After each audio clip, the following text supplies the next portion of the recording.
just a really great temperate climate and place to grow food. We have a natural environment that has an ability to be abundant.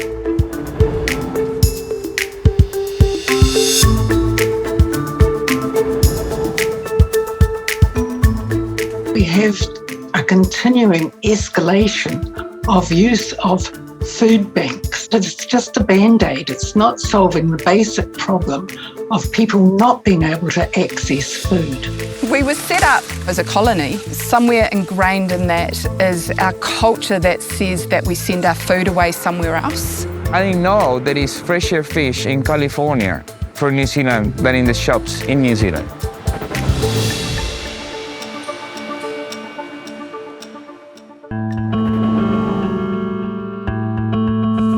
The food farm is a 16-acre small farm here in North Canterbury.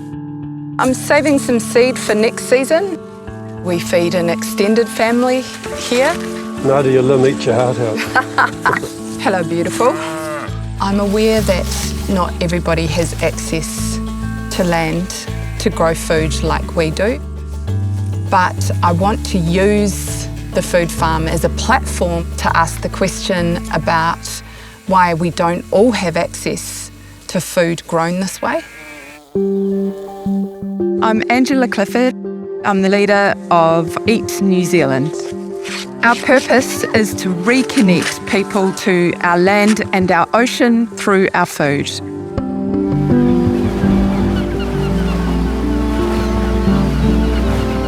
So my friend Giulio, after working in Michelin star restaurants around the world, came to New Zealand expecting to be able to have really good access to a range of really fresh, wide species fish. When I just moved into Littleton, I started wondering, where can I find that fish? I had a restaurant. You will think that you can find it here in the marina, in the harbor. You see boats, you see fishing boats, and then you wonder where the fish goes. Start find out that it goes to a place in the central city, a selling auction place. And then when it gets sold, it gets exported, most of it. Like everything, most of the fish gets exported, and then whatever is left is just sold in New Zealand. It was never 6 hours old. It was always minimum 24, 48 hours old fish. And that was not what you expect from an island country. New Zealand exports somewhere between 85 and 90% of our fish. So what we have left here is an afterthought.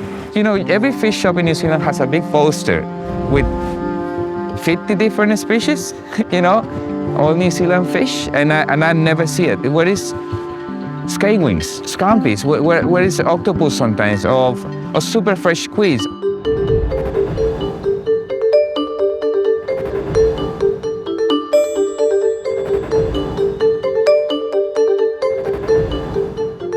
We have to compete with global consumers for our own food. We have no advantage in terms of it being cheaper. So that means that we often can't afford our own food, and it's sent to global customers who can afford to pay more for it. I started in India, worked in Middle East, Dubai, Saudi Arabia, in Europe, Spain. And what do you think of New Zealand food? Oh, incredible. Best so far. Whatever we use is naturally grass-fed, lamb and beef, and the seafood also. The sea is not much being polluted. That makes a lot of differences. It's flounder, catch with a spear fishing. Less stressful for the fish and have a better taste. Oh yeah, it should be heaven. But it's not? It's not. From the producer to the last, like for the consumer or a restaurant or a house, there is a third party in between. So much inflation. Table six. What I find it in Christchurch, a lot of fast food and a lot of takeaways, but that end product is not made in New Zealand. Everything comes to how much they earn and how much they can spend buying a $10 burger, $5 burger. At the same time, if you get something, a lettuce costs like $7. And if you have better quality of food and more accessible, people can buy that. When food is really expensive, then processed food is cheaper. it seems, in New Zealand, and so our ability to access the food that would nourish us, both in terms of having enough or having too much, isn't within our grasp.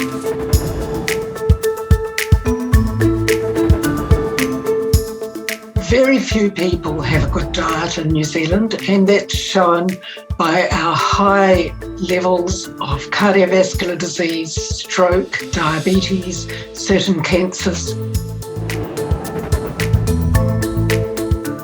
Our hospitals are being stretched with the result of this poor well-being of people.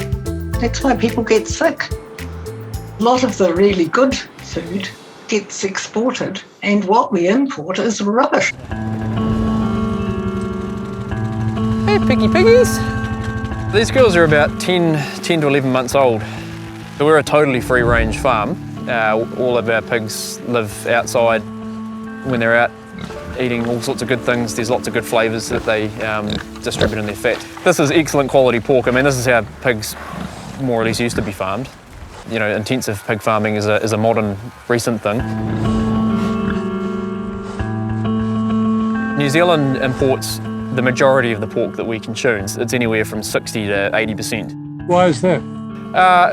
It's cheaper. You know, New Zealand doesn't have any sort of subsidy system, whereas a lot of European countries do.